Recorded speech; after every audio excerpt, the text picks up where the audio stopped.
भारत माता की। भारत माता की। उत्तराखंड के राज्यपाल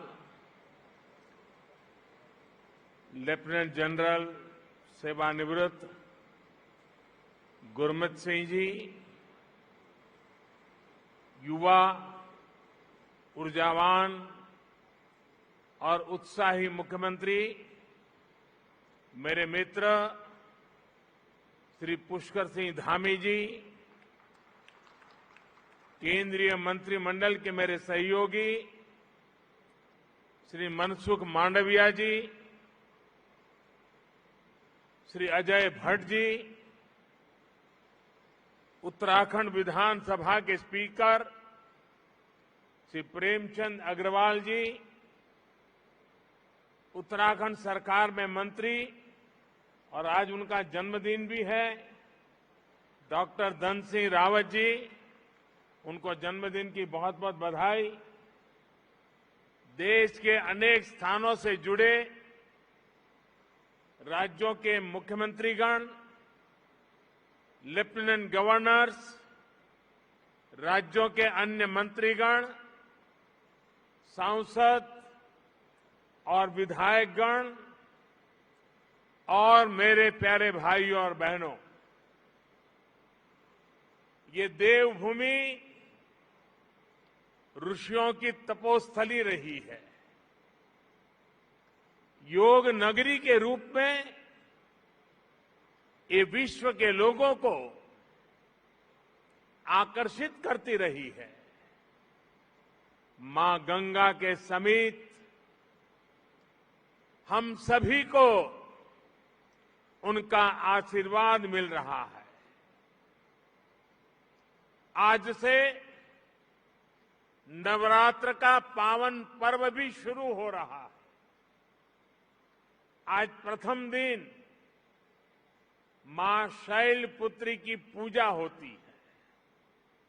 मां शैलपुत्री हिमालय पुत्री है और आज के दिन मेरा यहां होना, यहां आकर इस मिट्टी को प्रणाम करना, हिमालय की इस पवित्र धरती को प्रणाम करना, इससे बड़ा जीवन में कौन सा धन्य भाव हो सकता है। और मैं आज जब उत्तराखंड आया हूं तो एक विशेष रूप से भी बधाई देना चाहता हूं, क्योंकि इस बार टोक्यो ओलंपिक में ये देवभूमि ने भी अपना झंडा गाड़ दिया है और इसलिए आप सब अभिनंदन के अधिकारी हैं। उत्तराखंड की दिव्य धरा ने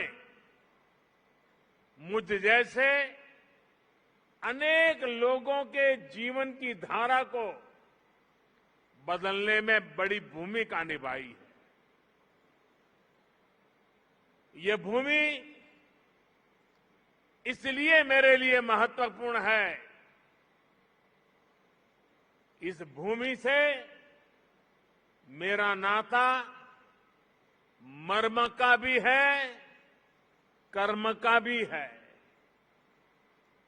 सत्व का भी है, तत्व का भी है। साथियों, जैसा अभी मुख्यमंत्री जी ने याद दिलाया, आज के ही दिन 20 साल पहले मुझे जनता की सेवा का एक नया दायित्व मिला था। लोगों के बीच रहकर लोगों की सेवा करने की मेरी यात्रा तो कई दशक पहले से चल रही थी, लेकिन आज से 20 वर्ष पूर्व गुजरात के मुख्यमंत्री के रूप में मुझे नई जिम्मेदारी मिली थी। वैसे ये भी एक संयोग है कि उत्तराखंड का गठन साल 2000 में हुआ और मेरी यात्रा इसके कुछ ही महीनों बाद साल 2001 में शुरू हुई। साथियों, सरकार के मुखिया के तौर पर पहले मुख्यमंत्री और फिर देश के लोगों के आशीर्वाद से देश के प्रधानमंत्री पद पर पहुंचना, इसकी कल्पना मैंने कभी नहीं की थी। 20 वर्ष की ये अखंड यात्रा आज अपने 21वें वर्ष में प्रवेश कर रही है और ऐसे महत्वपूर्ण वर्ष में जिस धरती ने मुझे निरंतर अपना स्नेह दिया है, अपनत्व दिया है, वहां आना मैं अपना बहुत बड़ा सौभाग्य समझता हूं। हिमालय की ये तपोभूमि जो तप और त्याग का मार्ग दिखाती है, उस भूमि पर आकर कोटि कोटि देशवासियों की सेवा का मेरा संकल्प और दृढ़ हुआ है और मजबूत हुआ है। यहां आकर एक नई ऊर्जा मुझे मिलती है। भाइयों और बहनों, योग और आयुर्वेद की शक्ति से जिस क्षेत्र ने जीवन को आरोग्य बनाने का समाधान दिया है, वहीं से आज देश भर में अनेक नए ऑक्सीजन प्लांट्स का लोकार्पण हुआ है। ये देश के अलग अलग राज्यों में ऑक्सीजन प्लांट्स की नई सुविधा के लिए मैं आप सभी को, देशवासियों को बहुत बहुत बधाई देता हूं। साथियों, 100 साल के इस सबसे बड़े संकट का सामना हम भारतीय जिस बहादुरी से कर रहे हैं, ये दुनिया बहुत बारीकी से देख रही है। कोरोना से लड़ाई के लिए इतने कम समय में भारत ने जो सुविधाएं तैयार की, वो हमारे देश के सामर्थ्य को दिखाता है। सिर्फ एक टेस्टिंग लैब से करीब 3000 टेस्टिंग लैब का नेटवर्क बनना, मास्क और किट्स के आयात के प्रारंभ हमारी जिंदगी आज निर्यातक बनने का सफर तेजी से पार कर रही है। देश के दूर दराज वाले इलाकों में भी नए वेंटिलेटर्स की सुविधाएं, made in India corona vaccine का तेजी से और बड़ी मात्रा में निर्माण, दुनिया का सबसे बड़ा और सबसे तेज टीकाकरण अभियान भारत ने जो कर दिखाया, वो हमारी संकल्प शक्ति, हमारे सेवा भाव, हमारी एकजुटता का प्रतीक है। भाइयों और बहनों, भारत की कोरोना से लड़ाई के लिए एक बड़ी चुनौती हमारी जनसंख्या तो थी ही, भारत का विविध भूगोल भी बड़ी चुनौती रहा है। ऑक्सीजन की सप्लाई से लेकर वैक्सीन तक ये दोनों चुनौतियां देश के सामने आती रही, निरंतर आती रही। देश इनसे कैसे लड़ा, ये जानना, ये समझना हर देशवासी के लिए बहुत जरूरी है। साथियों, सामान्य दिनों में भारत में एक दिन में 900 metric ton liquid medical oxygen का प्रोडक्शन होता था। डिमांड बढ़ते ही भारत ने मेडिकल ऑक्सीजन का प्रोडक्शन 10 गुना से भी ज्यादा बढ़ाया।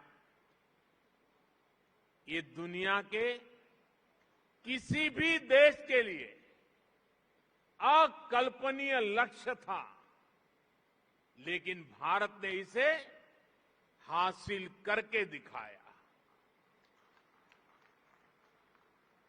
साथियों, यहां उपस्थित कई महानुभाव इस बात से परिचित है कि ऑक्सीजन के प्रोडक्शन के साथ ही उसका ट्रांसपोर्टेशन भी कितनी बड़ी चुनौती होता है। ऑक्सीजन ऐसे ही किसी टैंकर में नहीं ले जाया जा सकता। इसके लिए खास टैंकर चाहिए होता है। भारत में ऑक्सीजन प्रोडक्शन का काम सबसे ज्यादा पूर्वी भारत में होता है, लेकिन मुश्किल ये कि जरूरत सबसे अधिक उत्तर और पश्चिम भारत में पड़ी। भाइयों और बहनों, लॉजिस्टिक्स की इतनी चुनौतियों से जूझते हुए देश ने युद्ध स्तर पर काम किया। देश और दुनिया में दिन रात जहां से भी संभव हो वहां से oxygen plants, oxygen tanker arrange किए गए, स्पेशल ऑक्सीजन ट्रेन चलाई गई, खाली टैंकरों को तेजी से पहुंचाने के लिए वायुसेना के विमान लगाए गए, प्रोडक्शन बढ़ाने के लिए डीआरडीओ के माध्यम से तेजस फाइटर प्लेन की टेक्नोलॉजी को लगाया गया। पीएम केयर से देश में पीएसए ऑक्सीजन प्लांट लगाने पर काम तो तेज हुआ ही, 1 लाख से अधिक ऑक्सीजन कंसंट्रेटर के लिए पैसा भी दिया गया। साथियों, भविष्य में कोरोना से लड़ाई के लिए हमारी तैयारी और पुख्ता हो, इसके लिए देश भर में पीएसए ऑक्सीजन प्लांट्स का नेटवर्क तैयार हो रहा है। बीते कुछ महीनों में पीएम केयर्स द्वारा स्वीकृत 1150 से अधिक ऑक्सीजन प्लांट्स काम करना शुरू कर चुके हैं। अब देश का हर जिला पीएम केयर्स के तहत बने हुए ऑक्सीजन प्लांट से कवर हो गया है। पीएम केयर्स के सहयोग से बने इन ऑक्सीजन प्लांट्स को जोड़ लें तो केंद्र सरकार, राज्य सरकार, इन सभी के प्रयासों से देश को करीब 4000 नए ऑक्सीजन प्लांट्स मिलने जा रहे हैं। ऑक्सीजन की चुनौती का मुकाबला करने में अब देश और देश के अस्पताल पहले से कहीं ज्यादा सक्षम हो रहे हैं। साथियों, ये हर भारतवासी के लिए गर्व की बात है कि कोरोना वैक्सीन की 93 करोड़ डोज लगाई जा चुकी है। बहुत जल्द हम 100 करोड़ के आंकड़े को पार कर पाएंगे और पार कर जाएंगे। भारत ने कोविन प्लेटफॉर्म का निर्माण करके पूरी दुनिया को राह दिखाई है कि इतने बड़े पैमाने पर वैक्सीनेशन किया कैसे जाता है। पहाड़ हो या रेगिस्तान, जंगल हो या समंदर, 10 लोग हो या 10 लाख, हर क्षेत्र तक आज हम पूरी सुरक्षा के साथ वैक्सीन पहुंचा रहे हैं। इसके लिए देश भर में 1,30,000 से ज्यादा टीकाकरण केंद्र स्थापित किए गए हैं। यहां राज्य सरकार के प्रभावी मैनेजमेंट की वजह से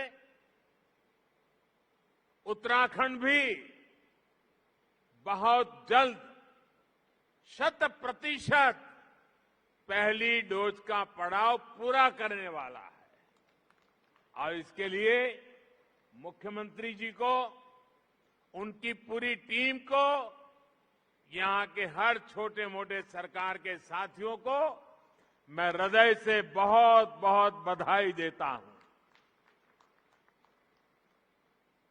भाइयों बहनों,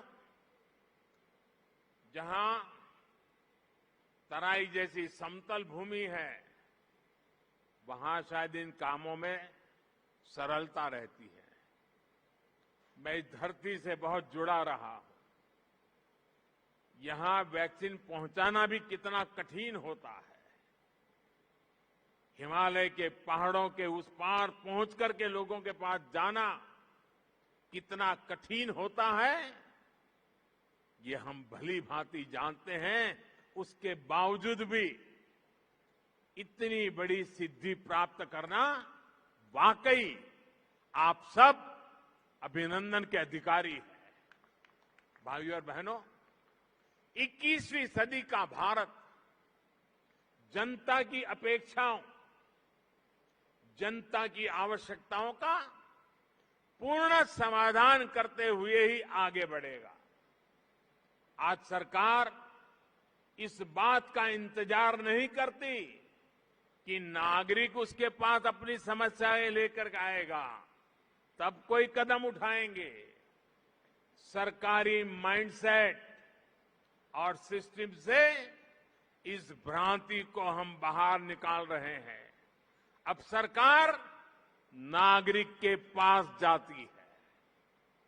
गरीबों को पक्का घर हो, बिजली, पानी, शौचालय और गैस कनेक्शन हो, 80 करोड़ से अधिक लोगों को मुफ्त राशन हो, किसानों के बैंक खाते में सीधे हजारों करोड़ रुपए भेजने हो, पेंशन और बीमा की सुविधा हर भारतीय तक पहुंचाने के प्रयास हो, जनहित के ऐसे हर लाभ इसी वजह से तेजी से सही हकदार तक पहुंचे हैं।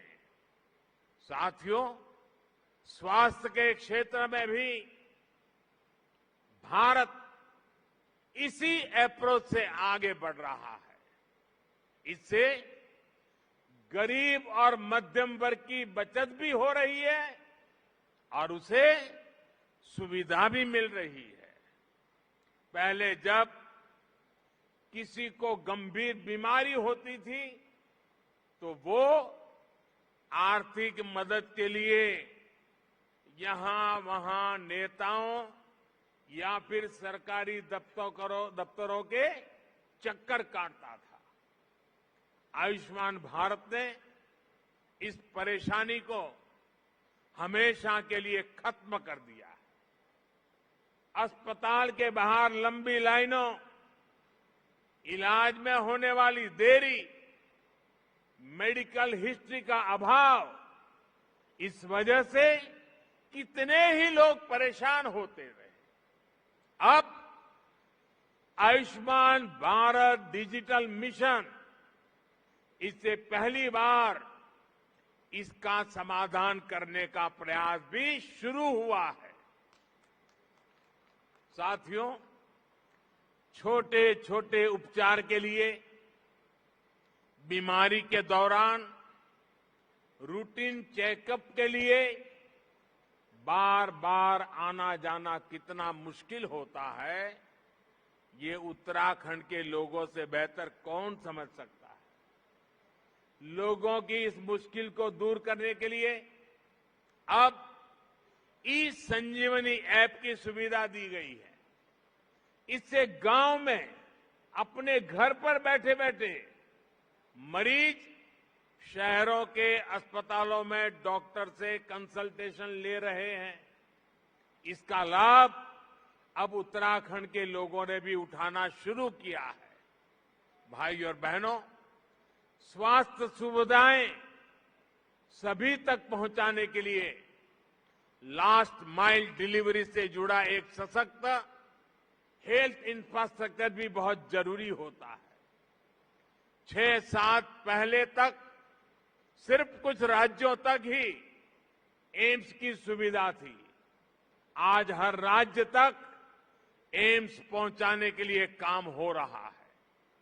6 एम्स से आगे बढ़कर 22 एम्स का सशक्त नेटवर्क बनाने की तरफ हम तेजी से आगे बढ़ रहे हैं।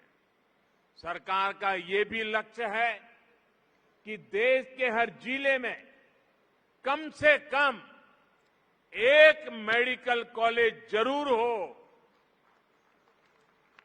इसके लिए बीते 7 वर्षों में देश में 170 नए मेडिकल कॉलेज शुरू किए गए हैं। दर्जनों नए मेडिकल कॉलेज का काम जारी है। यहां मेरे उत्तराखंड में भी रुद्रपुर, हरिद्वार और पिथौरागढ़ में नए मेडिकल कॉलेजों की मंजूरी दी गई है। साथियों, उत्तराखंड के निर्माण का सपना अटल जी ने पूरा किया था। अटल जी मानते थे कनेक्टिविटी का सीधा कनेक्शन विकास से है। उन्हीं की प्रेरणा से आज देश में कनेक्टिविटी के इंफ्रास्ट्रक्चर के लिए अभूतपूर्व स्पीड और स्केल पर काम हो रहा है। मुझे संतोष है कि उत्तराखंड की सरकार इस दिशा में गंभीरता से काम कर रही है। बाबा केदार के आशीर्वाद से केदार धाम की भव्यता को और बढ़ाया जा रहा है। वहां श्रद्धालुओं के लिए नई सुविधाएं विकसित की जा रही है। मैं भी कई बार ड्रोन कैमरा के माध्यम से इन कार्यों की प्रगति की समीक्षा करता रहता हूं। 4 धाम को जोड़ने वाली ऑल वेदर रोड पर काम तेजी से चल रहा है। 4 धाम परियोजना देश और दुनिया से आने वाले श्रद्धालुओं के लिए बहुत बड़ी सुविधा तो बना रही है, गढ़वाल और कुमाऊं के चुनौतीपूर्ण क्षेत्रों को भी आपस में जोड़ रही है। कुमाऊं में 4 धाम रोड के लगभग 150 किलोमीटर हिस्से से इस क्षेत्र के विकास को नया आयाम मिलने वाला है। ऋषिकेश कर्णप्रयाग रेल लाइन से भी उत्तराखंड की रेल कनेक्टिविटी को और विस्तार मिलेगा। सड़क और रेल के अलावा एयर कनेक्टिविटी को लेकर हुए कार्यों का लाभ भी उत्तराखंड को मिला है। देहरादून हवाई अड्डे की क्षमता को 250 पैसेंजर से बढ़ाकर 1200 तक पहुंचाया गया है। मुख्यमंत्री श्रीमान धामी जी के उत्साही और ऊर्जावान नेतृत्व में उत्तराखंड में हेलीपोर्ट इंफ्रास्ट्रक्चर को भी प्रोत्साहित किया जा रहा है। साथियों, पानी की कनेक्टिविटी को लेकर भी उत्तराखंड में आज सराहनीय कार्य हो रहा है। इसका बहुत बड़ा लाभ यहां की महिलाओं को मिलना शुरू हुआ है। उनका जीवन और आसान बन रहा है।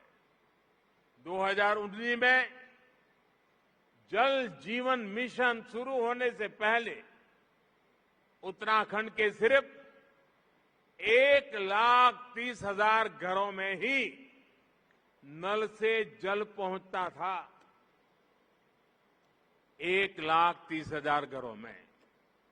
आज उत्तराखंड के 7,10,000 से ज्यादा घरों में नल से जल पहुंचने लगा है। यानी सिर्फ 2 वर्ष के भीतर राज्य के करीब करीब 6 लाख घरों को पानी का कनेक्शन मिला है। जैसे उज्ज्वला योजना के तहत मिले गैस कनेक्शन ने महिलाओं को राहत दी, स्वच्छ भारत मिशन के तहत बने शौचालयों ने महिलाओं को सुविधा, सुरक्षा और सम्मान दिया, वैसे ही जल जीवन मिशन से हो रहा पानी का कनेक्शन महिलाओं को बहुत राहत दे रहा है।